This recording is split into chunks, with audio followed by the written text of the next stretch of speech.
Hello, I'm Maureen Weldon. Midnight Robin. While the sky shimmers like shot silk, chimney pots a toothy smile. I count the pots, 1, 2, 3, 4, 5. On my kitchen table, sheets and sheets of screwed up poems. I will flatten them tomorrow for shopping lists. While perfumed smells of hyacinths reminds me of my mother. They make lovely Christmas presents, she would say as she tended. The evening moves along as evenings do. The moon a half golden bracelet, the sky cluttered with stars. All is quiet, no trains, no cars, and in this stillness the midnight robin sings.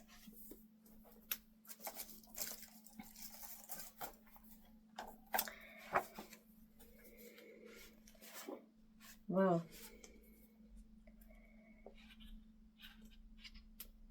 just near me, well, quite near where I live in North Wales, is a place called Rudimewin. Yesterday was a walking day in a Welsh valley. Whispers past an ice age.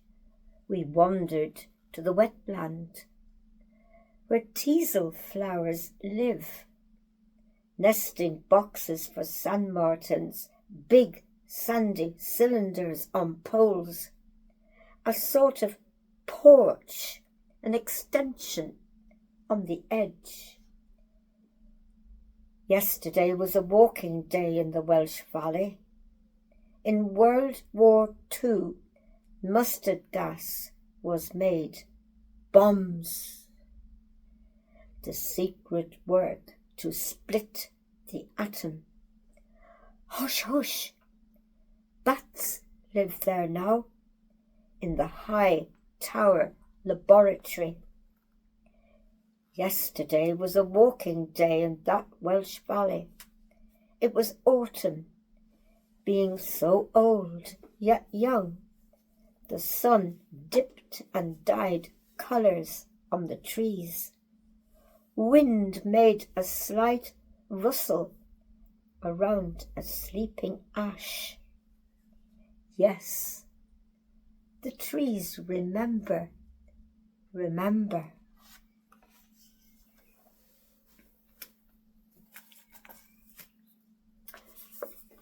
And again, not far from where I live, Erdig, North Wales, Sink and the Great House. My poor hands, red and rough. This is what Sink hears as the greasy, spiky water sloshes. Scullery maid scrubs with gentle precision porcelain plates, cups, saucers, jugs. On freezing 5 o'clock mornings, Sink feels scullery maid's hands unstiffen. Sad, her pretty fingers torn, oozing, but she is smiling, remembering, as the greasy, spiky water sloshes.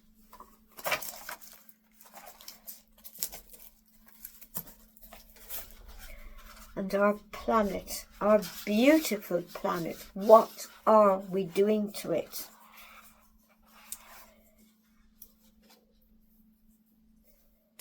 The bay. Here, morning sun sat pink on high jagged rocks. Bad storm last night, called Dan on his way to the farm. On nearby sandy cove, alive with jumping sprat, excited seabirds wailed. The beach had changed shape.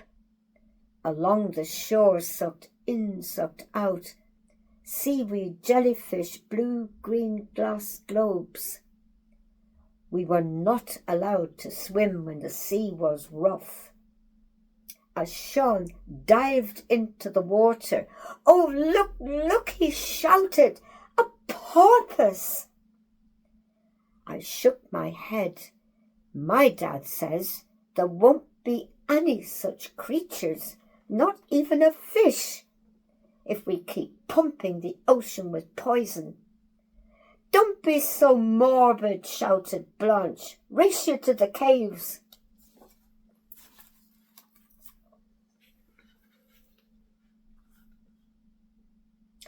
Ancestral song. I might have remained in the sea, whale, dolphin, or just a bubble trying to break free. The 2,000-year-old tree, drinking rain, drinking sun, and look, a rainbow, that long ago sign from God. I clamp my hand over my mouth, that I, like the condor bird or the Arctic bear, tonight, through 100 million bright stars, listen to the primeval voice singing.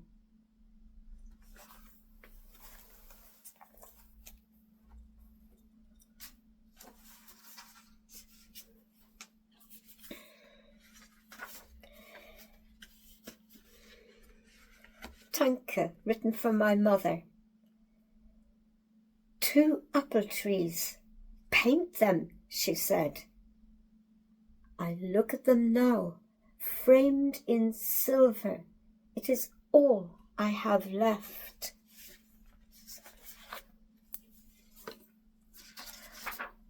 I was delighted quite recently to win a haiku, a competition for Zen Garden, and they're in little pills, little poems are inside each pill, and this is mine.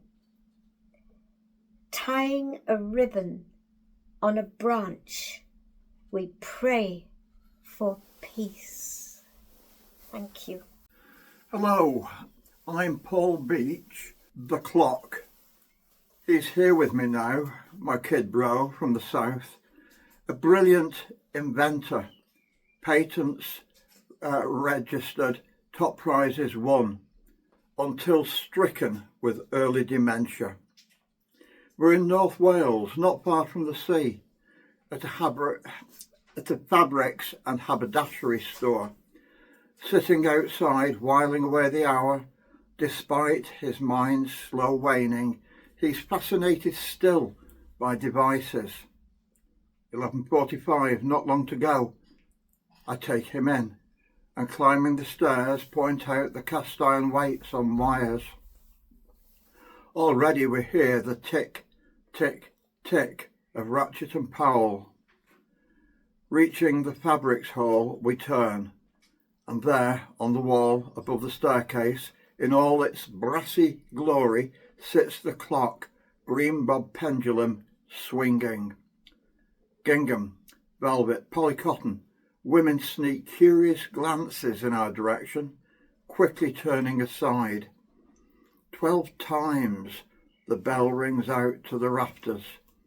He's here with me now, my kid bro from the south, and his eyes shine. Our past lives in box brownie snaps, 2 boys on stilts. About my brother again. E equals MC squared, question mark. I need another rubber duck down to win a prize, but I'm sure this gun has a dodgy sight. I squeezed the trigger gently and miss. That's me done. Now where's my kid bro got to? Neil Sedaka's calendar girl is booming out above the clatter of slot machines.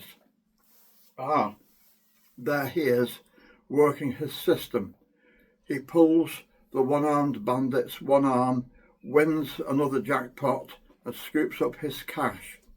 He's a genius, kid bro, a mathematical genius, even finding a flaw in Einstein's theory of relativity, to the total bafflement of his maths teacher.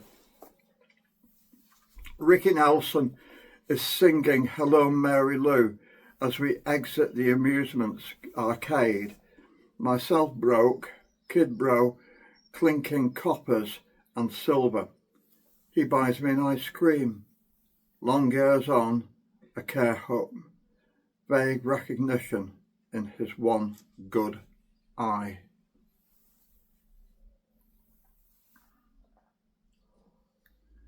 The Mason, 76.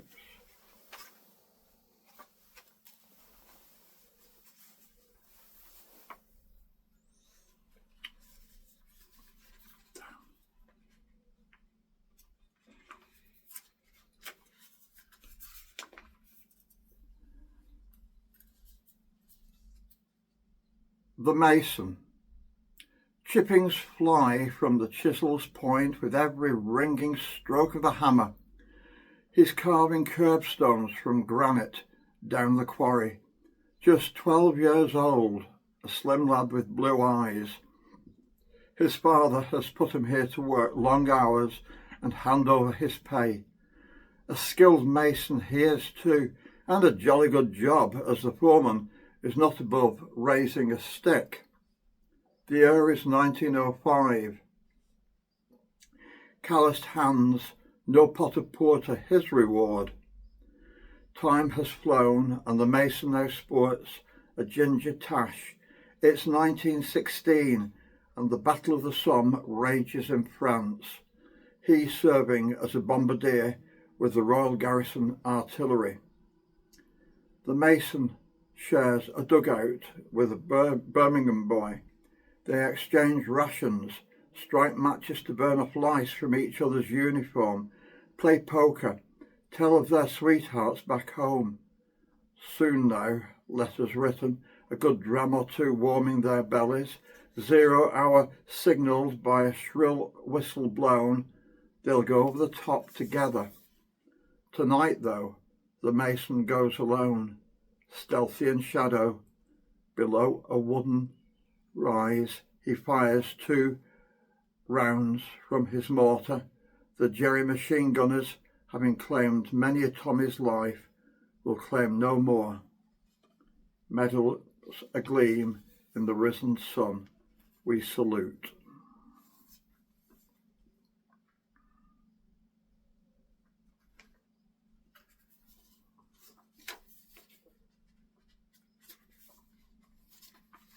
A curious case. Yes, I was Holmes back then, Watson too, most comfortable beneath the hissing gas lamps of late Victorian London. So what was I doing on this bus bumping over the Pennines?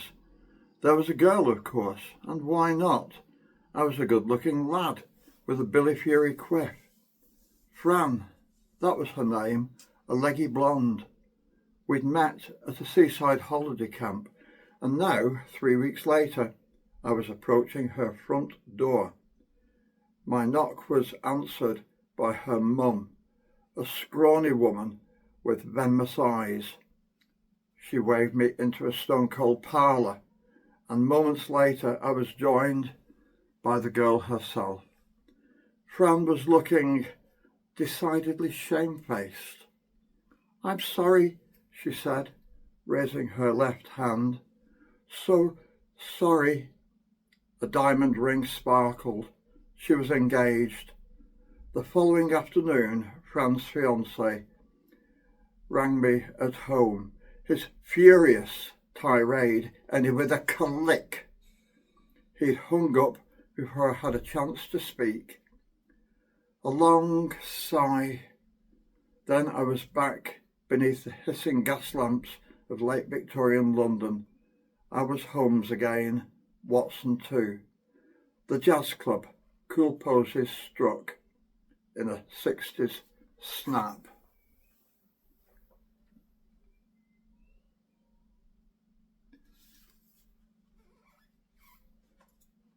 Haiku.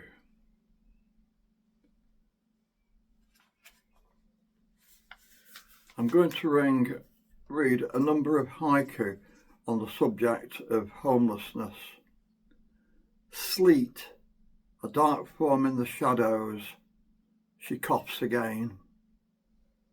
A city window, the rough sleeper ponders her own face. Revellers take for selfies, the tramp kisses a torn pick. Fleeing his fists, she lights in a strange town, her unborn kicks, seeking shelter, her tears turn to ice.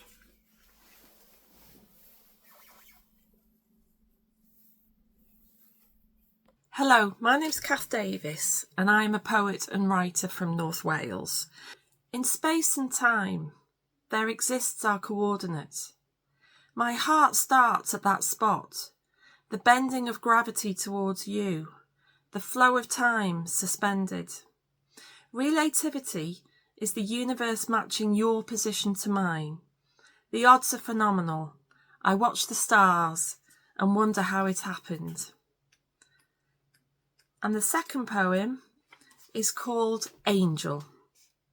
In the late hours, how language falls apart in the mind. At 45, I am still fragmented.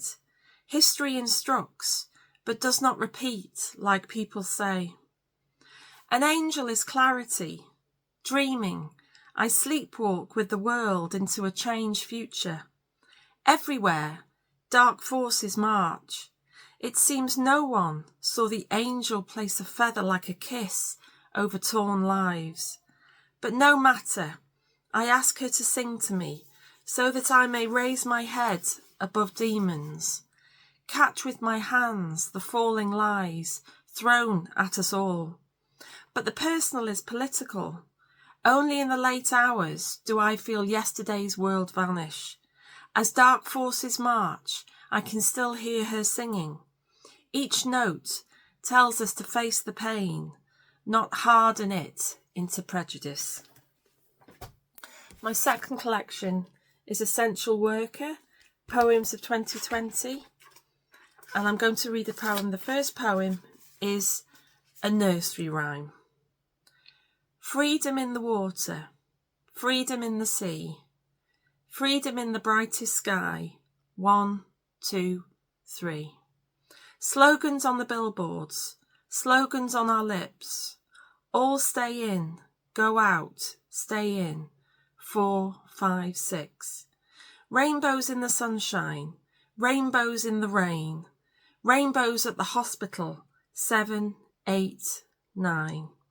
Roses for the dying, roses for the well. Roses at the supermarket. 10, 11, 12. 30,000 counting, 30,000 gone. Many thousand yet to go. 3, 2, 1.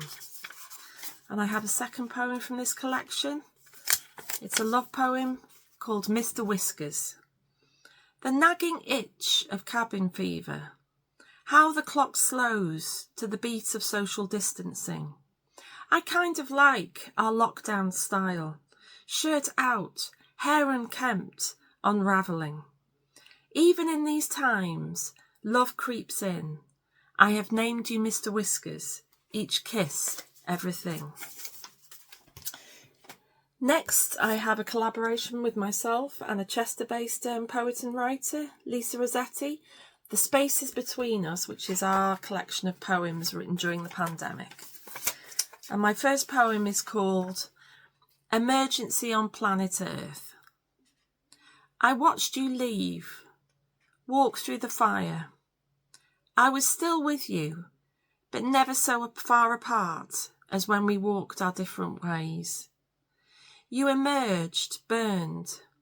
I wrapped your skin in damp cloth, both our eyes streaming. They say love is that, the way I lie you down, call for help in a world that cannot yet listen. And my second poem is called Room. Life is a room, and we are all just passing through. Some fling open the door, bringing in a cacophony.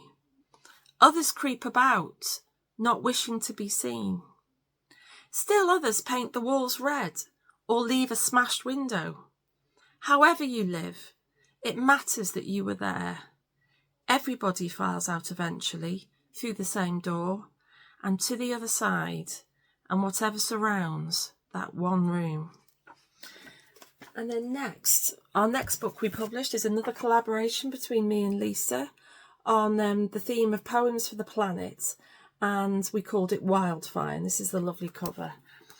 And I have a poem, Remembering the Poem, and it goes like this. Before she remembered the poem, the world was white noise, a mix of multiple frequencies, crossed wires, programmes concluding for no reason, delayed announcements, a mountain of information, cancellations and a nonsense channel. But after she remembered the poem, the world was in tune again. It was like a forgotten muse had caught her attention in the static. And my second poem is on the themes of the planet, and it's the title poem from the collection, and it's called Wildfire. I walked down the road. At the first junction, turn left. All is normal. The sun is high and the trees are green, but for the grass, yellow and scorched. It is only at the end of the side road something is amiss. A fence is black and burned. The trees stand black in awkward shapes. A garden is wasteland. It is like a hole in the world has burnt through all our certainty. And I ask myself, where am I? India? Australia? No, this is my home, a cold country in the Northern Hemisphere. And then the most recent collection I published on Amazon is one of my poems only, called King Canute is a Climate Change Denier. And again, it's on the theme of Poems for the Planet, and also the politics in the UK currently. And on this theme, I have a poem called Shiver. She shivers and shimmies in a deadly red dress. But neoliberalism is like a slow dance with someone who makes you feel great, the time of your life, but at the end of the night, leaves you on the dance floor, your wallet empty, your shirt off your back, despair circling in a glitter ball above your head, and still demanding you be grateful for all of it. Your fault if you feel lost and alone. For she has vanished, striding into the daylight in a wake of broken souls, to party the rich who love her anyway. No, dear victim, you are all of us. So the day a poem becomes a manifesto is lights up after the night ends. Broken glass, spilt beer, yet hope, yet hope. And my last poem from this collection is again on the themes of Poems for the Planet, and it's called Requiem for a Gulf Stream. I love you, she said to him. It was a June night.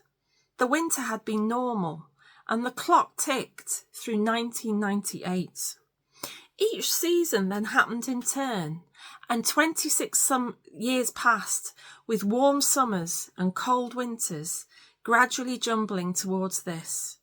Cold summer, warm winter, sleepless nights, and scientific studies predicting the end of the Gulf Stream.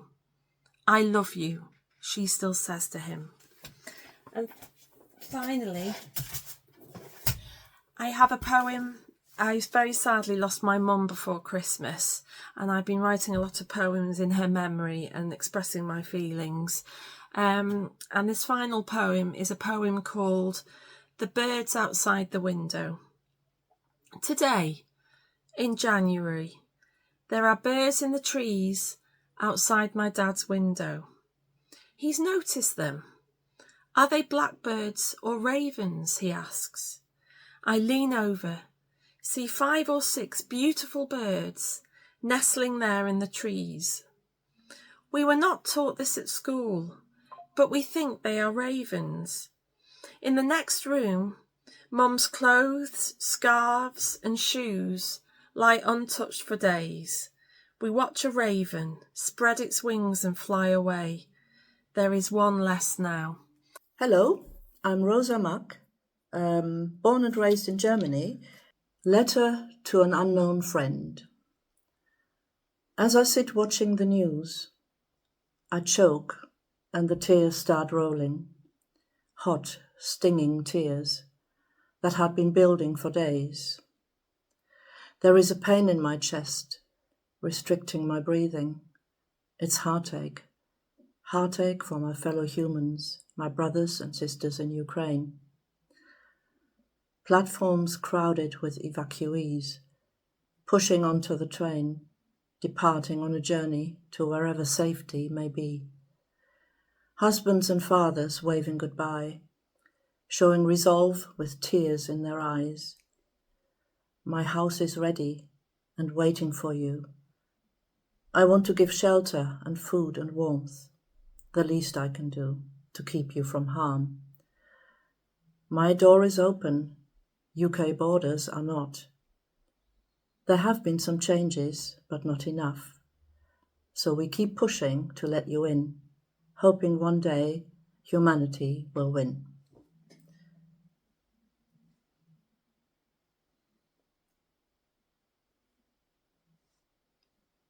I feel free, or parallel lives.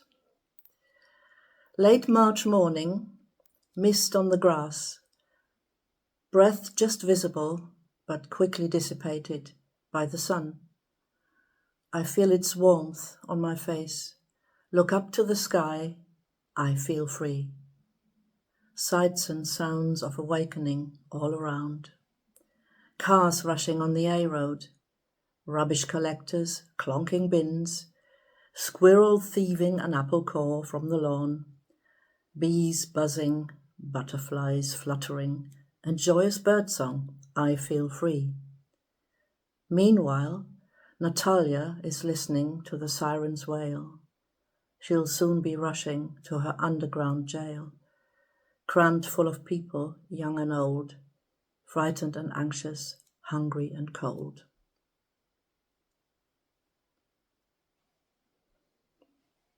Accidental Gardener, in honour of World Bee Day, 20th of May. Look at the sea of daisies, look at the forest of buttercups. There's an oak tree growing in my veggie patch. No doubt the squirrel contributed to that. 2 families of poppies have moved in overnight. They weren't there a year ago, but now, thanks to their light seed's flight, they thrive in oranges and yellows, showing off their papery petals, closing down to sleep at night. My oasis of flowers and trees, a haven for birds and bees.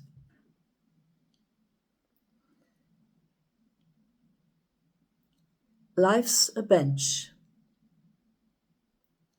A solitary crow on a green expanse of grass, a lone duck on its lakeside nest, a single poppy by the bench where the lady sits on her own. Are they happy, or have they all been abandoned?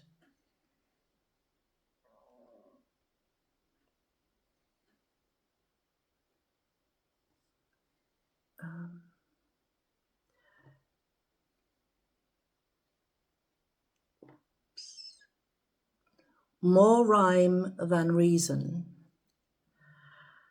The silhouette of trees, as beautiful as these, fills my heart with joy, colourful autumn leaves dancing in the breeze, and the little boy sporting muddy knees, feeling quite at ease with his brand new toy. He grins when I say please, just smile and do say cheese. He holds his toy with poise.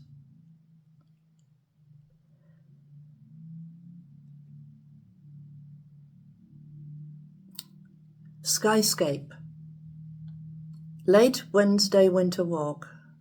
Beach bathed in balmy colours. Sky painted in powdery pastels. Perfection to be savoured without a price tag. Big bare trees at dusk. Filigree tendrils stretching towards the sky. Painted in pink, turquoise and grey. Moon's waning crescent clearly defined, curiously throwing its own shadow. Skyscape slowly changing like a living painting, while the last shreds of sunlight brush softly and slowly towards the horizon.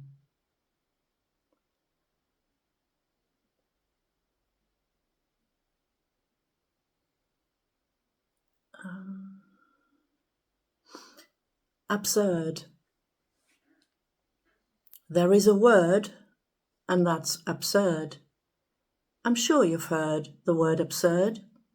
Then there are words that are absurder. You haven't heard that meat is murder? Dog ate my breakfast? That's absurd. The earth is flat? That is absurder. And by the way, this is not quite what you may think you heard. It's not a poem, despite the words. It is indeed a flock of birds.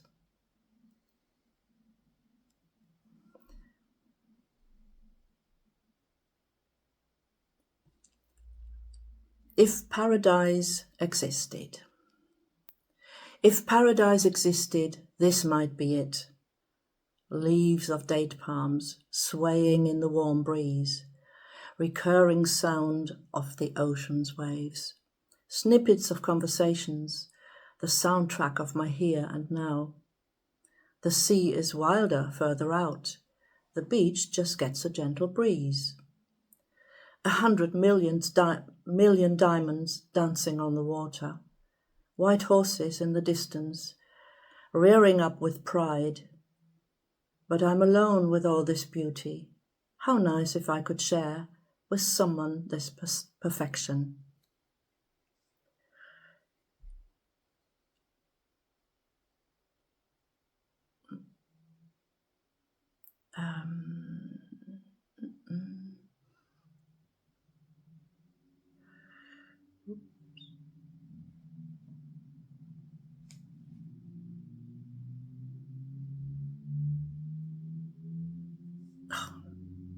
One second.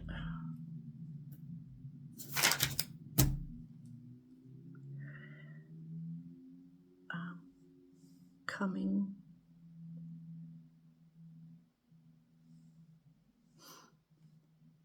Oranges. Oranges were the only citrus fruit at Christmas when I was young. They were savoured segment by segment, pulling a funny face, depending on their sourness, just dripping down my face. One present was the only thing I got for Christmas when I was young. One year it was a tabby cat named Kitty, with Button in her ear. My brother, with his train set, stole the show, but I was happy. A real fir was the only tree fitting for Christmas when I was young. We put it up in the morning of Christmas Eve with real candles, shiny baubles and tinsel. Then we sat with Oma, waiting patiently for the bell to ring. Real love should be the only thing you give at Christmas. Now that I'm old, it's needed more and more, all over the world. For war and hunger, disease and homelessness, fear and loneliness don't stop at Christmas.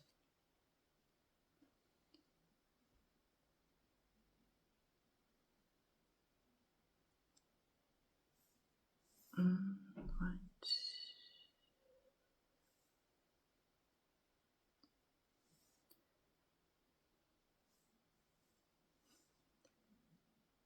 Panic.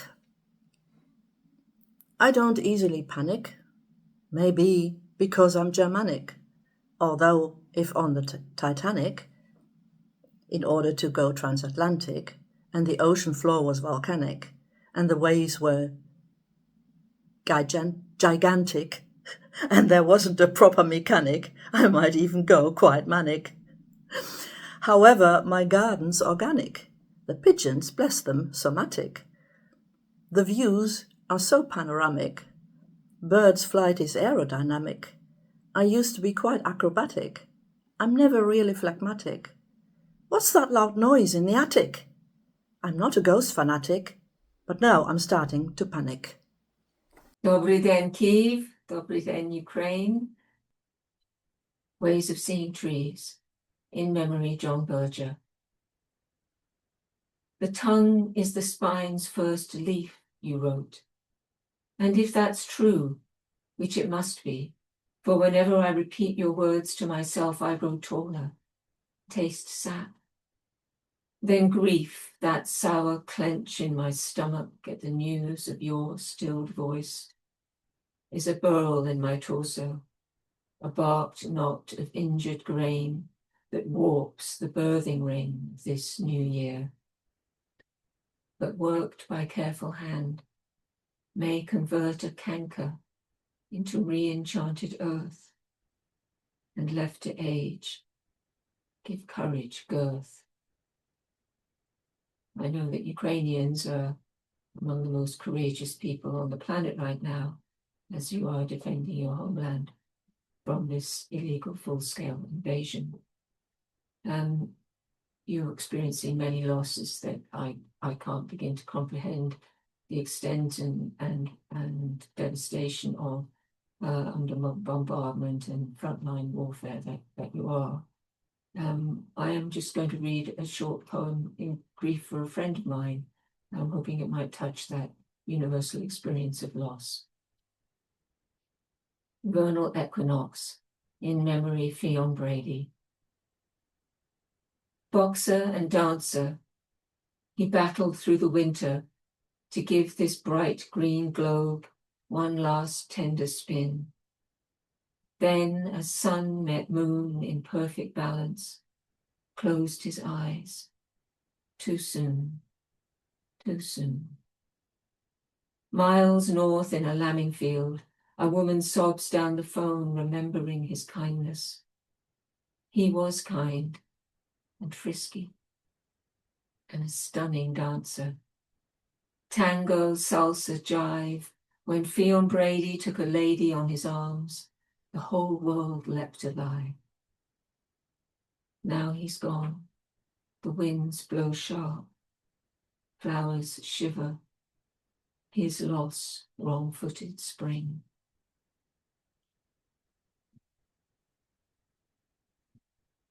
Turning now to the second section of Salt and Snow, which is a series of collective elegies responding to atrocities and tragedies across the world. Start with a short poem, Negative Capability, after the quote from John Keats. Negative capability being what he defined as the essence of poetry. When a man is capable of being in uncertainties, mysteries, doubts, without any irritable reaching after fact and reason. So often defined also as the ability to sort of hold two conflicting thoughts together, the paradoxical and ambiguous nature of poetry. Negative capability. The poet's X-ray cannot cure the hammering heart of this mystery. Why, as earth burns, blood still pours into the bulldozed grave of history. Do you find it beyond comprehension that at a time when we all ought to be pulling together to save our beautiful planet and save our own species and the whole biosphere, that war is only escalating? And yet I also know that, people can't just roll over and accept aggression. So this next poem is my poem for you, my friends in Ukraine. It was written after the earthquake in Turkey and before the first anniversary of the full-scale invasion. It's called After the Earthquake and Before the Anniversary. And I finally sent it to Dmytro Drozdovsky, Ihor Pavliuk, and Luda Pavliuk. For split seconds, now and then, I imagine it, being buried alive, the weight of a hospital, a shopping mall, my home on my chest. How the panic attacks I've fought off over the years, a glazed green face mask, that tall, hostile man on the tube, the crowd at Glastonbury, might seem mild reminders I was alive and able to be somewhere else. Does the body know what to do? Dial down, hibernate, dream the dreams of bombed buildings, ruined gardens, collapsed agreements. Dmytro, I want to email. Promise me you have water in every room of your flat. But when the ceiling is a coffin lid, the room a casket of plaster dust, a gas pipe cooking your throat, not even a hip flask would save you from thirst. Dmytro, I don't email. One day we will drink wine by candlelight with Ihor and Luda in the Buena Vista music bar. I will read you this poem, and perhaps you will forgive me for not knowing what is normal for war.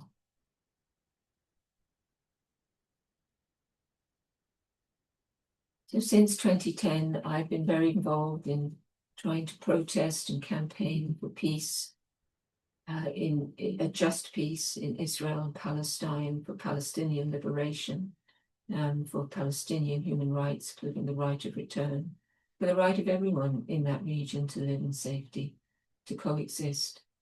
And I have written poems in the new collection that respond to the events of October 7th and the subsequent genocide in Gaza.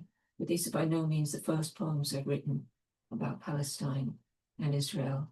I'm going to read now a poem that I wrote in 2010 after attending the Gaza Freedom March in Cairo in December 2009, which was an international protest organized by the American activist group Code Pink.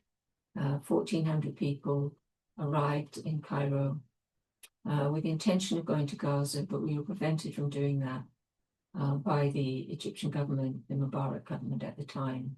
And then there was some internal conflict within the group, and some people wanted to go on the buses. They only allowed a few people, some people to go. Some people felt that only the Palestinians should go, that otherwise we should show solidarity and stay and protest in Cairo. So it was a turbulent time, and I learned a great deal there. This is called We Are Coming to Gaza. We are coming to Gaza from different places. Some of us were born in the tunnels that feed Palestine with Northern Irish blood. Others have further to travel. Some are crossing an ocean of assumptions, some picking their way through a minefield of qualms and shifting ideals. A few are blogging en route, juggling PR jargon and CNN headlines. Many are breasting the third wave of another global struggle until our sisterhood crashes on the 30-foot wall, trickles down into a no man's land of summary executions and scrap metal.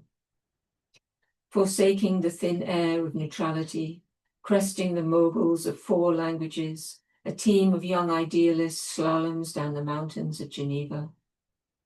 Others are striding through the clear air of the highlands, rising up from the pavement silhouettes of Hiroshima, or sailing round the Cape of Good Hope in the Amandla Intifada.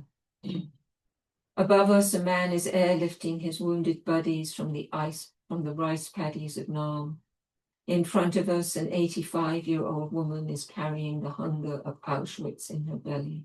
It roars as she walks like an awakening lion.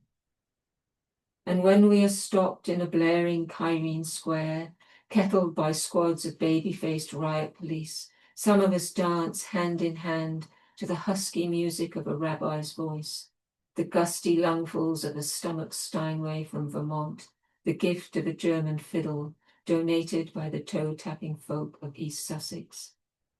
While yes, the French are insatiable, fueled on pizza, truffles, and 5 o'clock prayers, they chant, rap and drum all night, every night, to keep the pavement warm for those returning to a homeland they've never been allowed in, waiting to sear with the tears of arrival the cheeks of families and friends they've never met. And as our movement dawns and the barricades tighten, then open a crack to admit just the sincere humanitarians, bar all hooligans and troublemakers. Someone from an empire with 1,000 borders but no bounds barges to the head of the queue, while others from his shores at last blush the colour of their bright pink t-shirts, turn and listen to those who have never stopped saying, "We are coming to Gaza together. We are coming for the Gazans, because we did not come for the Armenians, because we came too late for the Jews. And if we do not come now together, Gaza will soon be a cemetery, a livid scar in our memories, a strip of flesh ripped from the numb conscience of the world."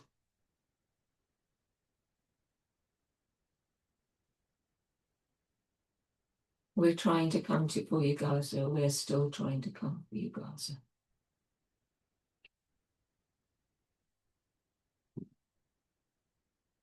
In the intervening years, I wrote more poems for Palestine, more poems in support of Israelis who bravely protest their own regime. This is a poem, indelible. It's from my third collection, Adamantine. It's in memory of Razan al-Najjar.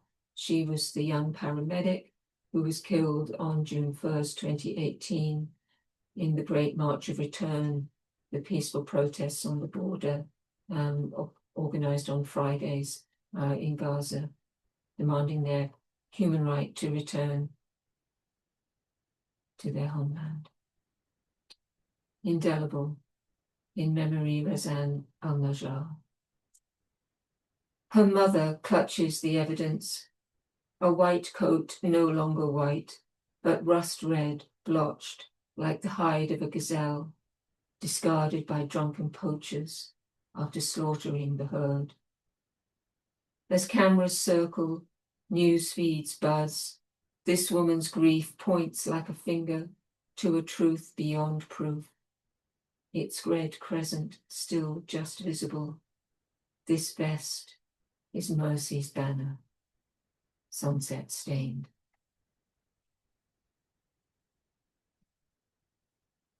And this is a poem dedicated to Mordecai Vanunu, who was the whistleblower who alerted the world to Israel's nuclear capacity and spent 18 years under house arrest as a result, and is still forbidden from leaving Israel, even though he's now married to a European, and even though Israel's own laws state that someone who's deemed to be in their eyes a traitor must be deported, he's still cruelly kept apart from his wife. And I met him in East Jerusalem. I asked him how he survived those 18 years of solitary confinement under house arrest, and he told me, "I knew I was right." Nestless, for Mordecai. Is a bird still a bird, without wings or song? Ask the whistleblower, feathers clipped, beak bound with barbed wire. He stalks the streets of a riven city, tracks the scars across its hills, scents the wind, awaits the call. His heart's a booming bittern, trapped in a prophet's tomb. The lightning in his eye, a silent eagle's shriek. The telling of his secret peace. Benun, Benun, Benun. The downy coo that wears away all walls.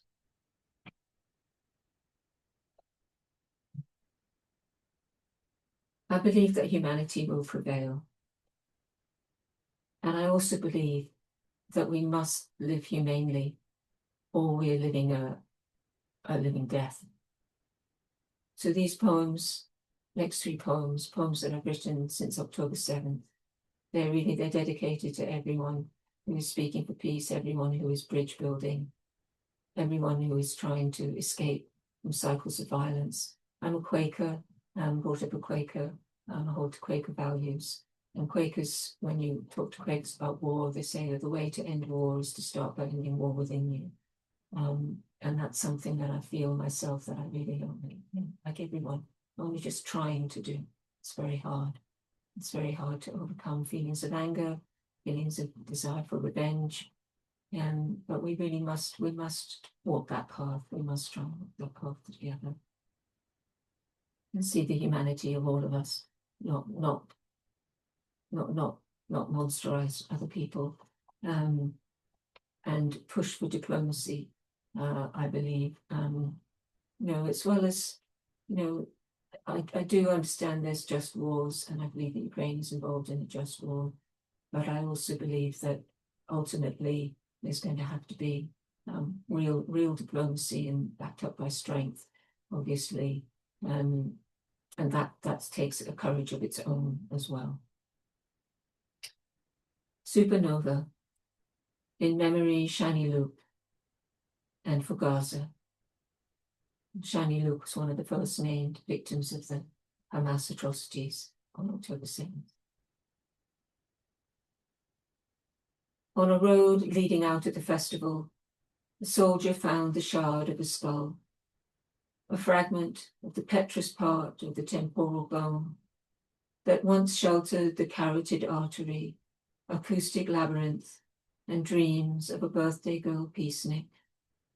It lodges in my chest, pins that photo, Shani, of your limp body under the heel of the gunman, to the walls of my heart, where around every corner boys scatter like sparrows from thunder, inch back to their fathers at work in the rubble, weeping sweat, praising Allah, as with raw grey hands they tenderly lift red, wet chunks of sisters, brothers, mothers, fathers, daughters, sons, into plastic bags from a bakery now ground to dust.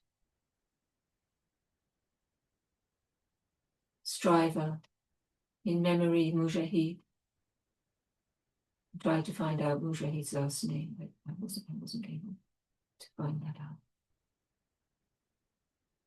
Striver, which is the meaning of Mujahid. Your struggles are over, Mujahid. Your solemn face still on my timeline. Those large dark eyes beholding me over the picture you drew for your oncology team. A crayoned boy with a beaming smile, bald head sprouting 3 new hairs, a careful flower in his hand.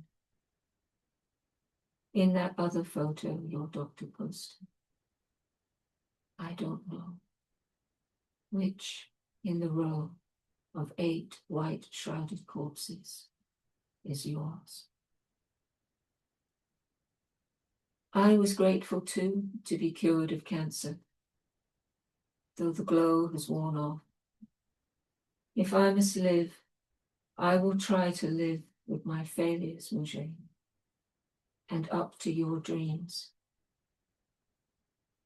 Today I stood in the rain, helping to hold a list of children's names, a long white scroll floating from the Houses of Parliament past Victoria Tower Gardens. No end in sight. And then my last poem in this sequence. It's called Nowhere Is It Written Love Must Fail, and it's in memory of the Palestinian poet Refat Al-Awiyah, who was killed by a targeted Israeli strike on his home in December 2023. And it's also after Palestinian and Israeli peace activists, respectively, Ali Abu Awad and Ami Dar, who you can see in conversation on YouTube. A nation's morgues tortured with corpses, an army sets out to annihilate darkness by the light of white fire, the lamp of bombs, signed by children with hearts and stars. A boy tugs on his brother as witness. I'm dying of hunger. Help me, world. Then stops, turns away, his drained face saying he knows there's no world anymore. Cats eat sniped bodies, bombed sewers breed disease. Teens in costume, hijabs and eyeshadow bruises cackle into cameras, raid fridges, blast showers, gleefully flick electricity switches. Captives shiver. Stripped flesh is currency, lingerie loot. A soldier grins, tugs on a bra strap twisted into barbed wire. Black lace ghosts, silk souls, expose his pose. Here, a university, silent all autumn, at last allows a silent vigil, because silence is all we now have in common. Elsewhere, people march, cry justice, peace, freedom, lie on the road wrapped in shrouds and kafirs, light Hanukkah candles in ceasefire menorahs, write on white kites, the death of a poet, a tale to be told in every tongue. Here and there, more and more, brave people build bridges from the wreckage of fences, meet above the abyss, look not down, but at each other.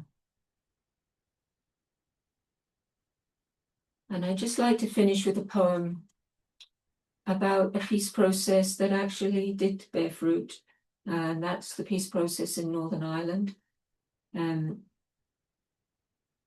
It's not a perfect peace process, neither is it perfect at all in South Africa, but great change can be made, and sometimes it can happen very quickly, and it does require huge amount of work. So it's not something that happens and then it's done. It constantly requires tending and nurturing, and it requires the arts to play their part, to bring people together, to build communities. So this is a poem set in Belfast. Belfast talks about the peace dividend. A lot of money was put into the arts, put into public sculptures, for example. Still a lot of social divisions exist, socioeconomic divisions that could still breed violence. Still there are governmental breakdowns, in Northern Ireland, but the peace has held, and that's a great cause for hope. And I think that people from Northern Ireland is grateful to teach us about how that's happened. So with thanks to my Northern Irish friends, this is a poem called The Progress of Process. Peace was a cold, lumpy gravy train dribbling down a precipice, the conductor smearing the driver, the promised derailment late.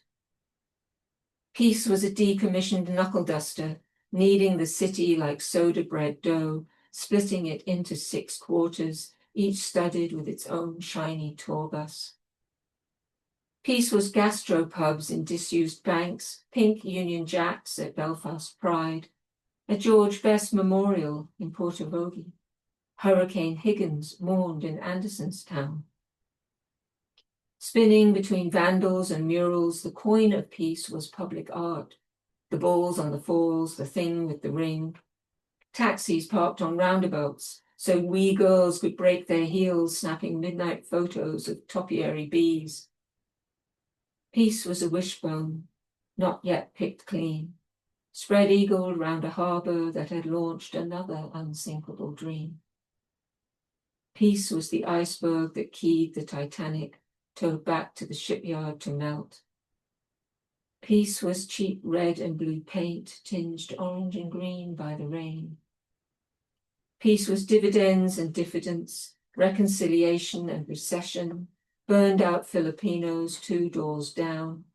Peace was the stink of pub carpets and loos after the cigarette ban. The landlord selling souvenir ashtrays. The Polish cleaner around the pound shop, stocking up on vim.